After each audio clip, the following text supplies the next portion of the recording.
Good morning class. आज हम लोग नए चैप्टर आपदा प्रबंधन के बारे में बात करेंगे, ठीक है। और इसको सीधा अपने जो वर्तमान स्थिति अपने देश की है, जो वैश्विक स्तर की है, उससे जोड़ेंगे, ठीक है ना। कि इस समय आप लोग देख रहे होंगे कि कोविड-19 जैसी महामारी उसने अपने देश में ही नहीं पूरे विश्व भर में अपना पैर फैला लिया है। लेकिन उसमें से उस महामारी को रोकने के लिए कुछ देशों का प्रबंधन इतना गड़बड़ था कि वहां पर उसने अपने ज्यादा प्रभाव फैलाना शुरू कर दिया। लेकिन उसी में से अपने देश के बारे में बात की जाए तो उसका प्रबंधन आप लोग देख सकते हैं कि उस महामारी का जो फैलाव है, जो प्रभाव है, अभी सिर्फ और सिर्फ चुनिंदा जिलों, चुनिंदा स्टेट में ही है। वैसे तो हम अगर बात करें तो लगभग भारत के सभी राज्यों इसकी चपेट में है और ऑलमोस्ट सभी जिले उसकी चपेट में हैं। लेकिन कहीं पर उनकी मात्रा 1 या 2 या कहीं पर उनकी मात्रा 1000 के ऊपर चल रही है, ठीक है ना। तो इन्हीं सारे चीजों में हम लोगों ने कैसे अपने इस वैश्विक महामारी के ऊपर प्रबंधन किया है या अन्य देशों ने कैसे प्रबंधन किया है, इसके बारे में ही आपदा प्रबंधन के अंतर्गत चर्चा करेंगे, ठीक है। आपदा शब्द अंग्रेजी के डिजास्टर का हिंदी अनुवाद है, जिसका अर्थ सहसा बड़े पैमाने पर जान और माल के नुकसान से है। आपदाएं 2 प्रकार की होती हैं, ठीक है ना। ये तो बहुत इजी है, इसमें तो ज्यादा कुछ एक्सप्लेन करने की जरूरत है नहीं। तो पहली आपदा कौन सी होती है? प्राकृतिक आपदाएं। दूसरी कौन सी होती है? मानव निर्मित आपदाएं। प्राकृतिक आपदाएं में क्या क्या होता है? इसके अंतर्गत हम लोग भूकंप, भूस्खलन, ठीक है, और ज्वालामुखी विस्फोट, जंगलों में आग लगना, ठीक है, सुनामी या और भी कोई देवी प्रकोप आ जाए, ठीक है। ये सारी चीजें किसमें आती हैं? प्राकृतिक आपदा में आती हैं। प्लेग, डेंगू, चिकनगुनिया, मलेरिया जैसे विभिन्न संक्रामक रोगों का महामारी के रूप में फैलना भी प्राकृतिक आपदा के अंतर्गत ही आता है, ठीक है। अब जैसे आपके पास ये कोविड-19 है, अब इसको हम लोग प्राकृतिक आपदा में रखेंगे या मानव निर्मित आपदा में रखेंगे, तो इसके लिए तो अभी मैं बेटा कुछ नहीं कह सकता हूं। कुछ न्यूज चैनलों का मानना है कि जो हमारे प्राकृतिक में जीव जंतु पाए जाते हैं, कुछ ऐसे विशेष देश हैं जहां पर उनको जिंदा ही खा लिया जाता है, जिससे वहां से वो वायरस फैला हुआ है, ठीक है। कुछ न्यूज चैनलों, कुछ अखबारों का मानना है कि ये कोई एक विशिष्ट देश है, वहां की लैब में तैयार किया गया है, जैविक महामारी है, ये जैविक वायरस बनाया गया है। तो अभी इसको किस कैटेगरी में रखा जाए ये कहना बहुत ही मुश्किल होगा। लेकिन अगर हम इन चीजों की बात करें, प्लेग, डेंगू, चिकनगुनिया, मलेरिया जैसे विभिन्न संक्रामक रोग, ठीक है, तो ये प्राकृतिक आपदा के अंतर्गत आते हैं। तो हम भी इसको प्राकृतिक आपदा के अंतर्गत ही रखते हैं कि जब आप प्राकृतिक में पाए जाने वाले वो जीव जंतु जिनको आप जिंदा खा लेते हो, ठीक है, वो जिसमें कोई ऐसा जीव जंतु छोड़ा नहीं आपने, तो कहा जाता है कि चमगादड़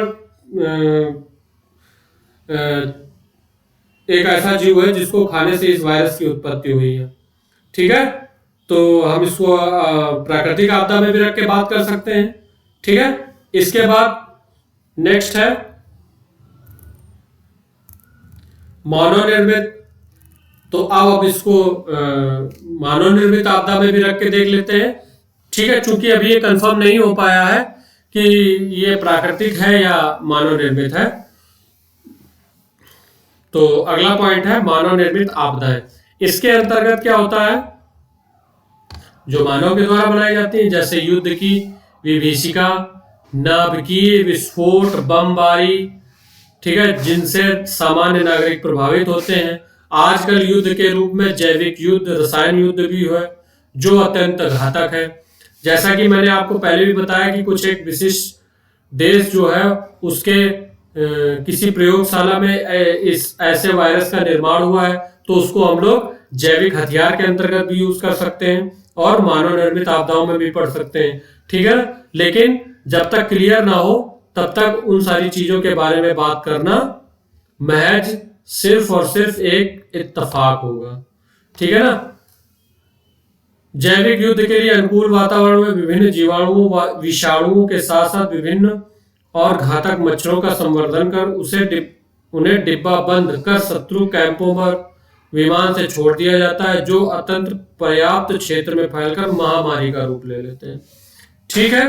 कुछ आपदाएं कंपनियों के संयंत्रों को लापरवाही, दोषपूर्ण रखरखाव के कारण होती हैं, जिन्हें पर्यावरण त्रासदी कहा जाता है। जैसे 3 दिसंबर 1984 को भोपाल में मिग गैस के रिसाव से त्रासदी हुई थी, ठीक है बेटा। तो आप लोग भी इसको दोनों में ही रख के पढ़िए, ठीक है, जब तक क्लियर आउट ना हो जाए। इसके बाद अगले पैराग्राफ में हम लोग आते हैं। आपदा को एक बड़ी एवं एकाएक आने वाली मुसीबतों के रूप में परिभाषित किया जा सकता है। अनेक सरकारी एवं गैर सरकारी संगठन इस मुसीबत का सामना करने की तैयारी करते हैं, ठीक है। वह इसकी मार कम करने के और आपदा पूर्व स्थिति में लाकर लोगों को कष्ट घटाने और उन्हें कम धंधे में लगाने की कोशिश करते हैं। जैसा कि ये सारे पॉइंट इस समय आप लोग देख रहे होंगे, जो हमारे सरकारी ऑफिस हैं वो 30% या 50% कर्मचारियों से चल रहे हैं। जो हमारी फैक्ट्रियां हैं वहां पर भी 50% कर्मचारियों के से चल रही हैं। यानी देश में पूरा लॉकडाउन है, लोगों को बाहर निकलने की कम से कम ही हिदायत दी जा रही है, ठीक है ना। इसके बाद जो हम लोगों का, इसको भी आप नोट डाउन कर सकते हो, वास्तव में हमारे समाज में आपदा प्रबंधन को बहुत महत्वपूर्ण नहीं माना जाता है, ठीक है ना। अभी तक नहीं माना जाता था, लेकिन जब से ये कोविड-19 आया तब से हम लोग इसको मानना शुरू कर देंगे, या और भी जो वैश्विक स्तर में जो अन्य देश है उनको भी मानना शुरू कर देंगे। तो इसको आप इनको भी नोट डाउन कर लीजिएगा। जागरूकता, नेक्स्ट पॉइंट है जागरूकता। अब हम जो भी महामारियां हैं उनको किस प्रकार से जागरूक कर सकते हैं, मुझे बताने की कोई भी जरूरत नहीं है। आप लोग पेपरों में, सोशल नेटवर्किंग साइट पर, व्हाट्सएप पर, यूट्यूब पर, न्यूज चैनलों पर, अखबारों पर देख रहे होंगे। जो हमारे रेड क्रॉस सोसाइटी होती हैं, जो हमारे एनडीआरएफ होता है, ठीक है ना, जो हमारे आपदा प्रबंधन से संबंधित ग्रुप्स होते हैं, सोसाइटीज होती हैं, जो हमारा जिला प्रशासन होता है, पुलिस प्रशासन होता है, उनके माध्यम से क्या करते हैं हम लोग, इसमें जागरूकता फैलाते हैं। और जागरूकता हमारे सोशल नेटवर्किंग साइट के द्वारा फैल सकती है, जो हमारे सरकारी कर्मचारी उनके माध्यम से भी फैलाई जा सकती है, पोस्टरों के माध्यम से, क्लिप्स के माध्यम से, ऑडियो के माध्यम से, वीडियो के माध्यम से, ठीक है ना, फोटोज के माध्यम से, ठीक है ना। तो पढ़ लेते हैं हम लोग पहला पैराग्राफ। सफल आपदा प्रबंधन की एक और महत्वपूर्ण शर्त है, यदि हम जागरूक नहीं है तो आपदाओं की चपेट में फंसकर यूं ही हमारी जानें जा सकती है। अंतरराष्ट्रीय रेड क्रॉस सोसाइटी का अनुमान है कि प्राकृतिक और मानव निर्मित आपदाओं से लगभग कई करोड़ लोगों का जीवन अस्त व्यस्त तो हो सकता है। आप लोग देख रहे हो बेटा, ठीक है ना। ये सारी चीजें इस समय बिल्कुल आप लोग कुछ भी इसमें एक्सप्लेन करने की जरूरत नहीं है, ये सारी चीजें आप इन सारी चीजों से रूबरू हो रहे हो, ठीक है ना। इसमें भी इन्होंने गुजरात में 2001 में आए भूकंप के बारे में बात किया था। बहुत सारे पालतू पशु मारे गए, बहुत सारे लोग मारे गए, ठीक है ना। उनका मतलब एक तरीके से क्या बताएं कि वहां का जीवन अस्त व्यस्त हो गया, भौगोलिक स्थिति में भी परिवर्तन हो गया। ठीक है। सफल आपदा प्रबंधन के लिए कारागार पुनर्वास पुनर्निर्माण नीति एवं व्यवस्था का होना अति आवश्यक है। प्रायः देखा गया है कि आपदाओं में तत्काल राहत कार्य के बाद संस्थाएं चुप बैठ जाती हैं, इससे स्थिति गंभीर हो सकती है। ठीक है ना।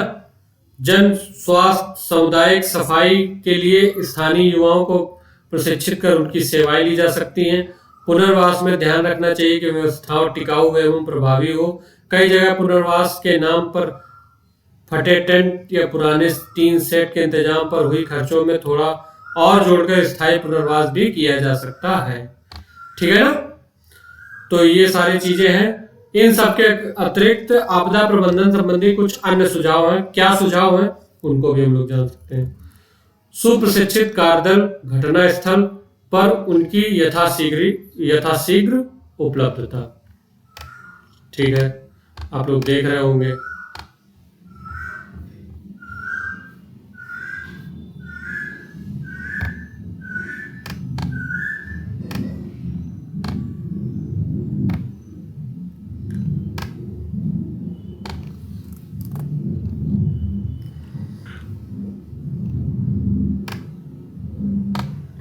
ठीक है। इसके बाद आतंकी हमलों से निपटने के लिए कमांडो और राष्ट्रीय सुरक्षा गार्डों की संख्या में पर्याप्त वृद्धि के साथ साथ उनका विविधीकरण होना चाहिए ताकि आवश्यकता पड़ने पर वो यथाशीघ्र पहुंच सके। ठीक है ना। मतलब अगर आतंकी हमला हो रहा है या कुछ और हो रहा है तो उसमें हम लोग यथाशीघ्र पहुंच सकें, और जो हमारे एनएसएज हैं या जो हमारी एनएसजी कमांडो है उन सबका बाखूबी से पर्याप्त वृद्धि हो और उनका अच्छे से प्रशिक्षण हो। नए नए प्रशिक्षण संस्थान खोले जाने चाहिए जहां आपदा प्रबंधन की नई नई तकनीकों का प्रयोग किया जा सके और जानकारी ली जा सके। आपदा प्रबंधन क्षेत्र में महारत हासिल किए हुए देशों से सहयोग लेना चाहिए। ठीक है ना। जैसे जापान, बाढ़ और सुनामी की पूर्व सूचना मिल जाती है, ऐसी स्थिति में प्रशिक्षित बचाव दलों को यथाशीघ्र वहां तैनात कर देना चाहिए। ठीक है ना। जैसे कोई तूफान वगैरह आने वाला होता है तो उसमें क्या करते हैं हम लोग, स्थानीय प्रशासन को पहले से ही अलर्ट कर देते हैं। प्रत्येक भूकंप के बाद विभिन्न स्वैच्छिक संस्थाओं और प्रशासन की ओर से पर्याप्त राहत सामग्री की उपलब्धता करानी चाहिए। ठीक है ना। भूकंप संभावित क्षेत्रों में नागरिकों को भूकंप के दौरान, भूकंप के बाद आवश्यक सावधानी बरतने के लिए अभियान चलाने चाहिए। आपदा प्रबंधन का सबसे महत्वपूर्ण पक्ष यह है कि सरकार की ओर से इच्छा शक्ति और पहल शक्ति होनी चाहिए। जैसा कि आप लोग देख रहे हैं, मोदी जी आप लोगों को बार बार मोटिवेट कर रहे हैं लॉकडाउन के लिए, घरों में रहने के लिए, सोशल डिस्टेंसिंग दूरी करने के लिए। ठीक है। इसके बाद ये हमारे कुछ पॉइंट थे, आप लोगों को अच्छे लगे होंगे। ठीक है ना। समझ में आए होंगे। नहीं समझ में आया तो आप इसको पूछ सकते हो। ठीक है। कल हम लोग नए चैप्टर के बारे में पढ़ेंगे। ठीक है। और आप लोगों की जो भी समस्याएं हो वो आप लोग पूछ सकते हो। और बेटा वीडियो को जरूर देखते रहो, लाइक करते रहो और शेयर करते रहो। ठीक है ना। यही मुझे आपसे अपेक्षा है। ठीक है। तो बेटा कल फिर मिलते हैं।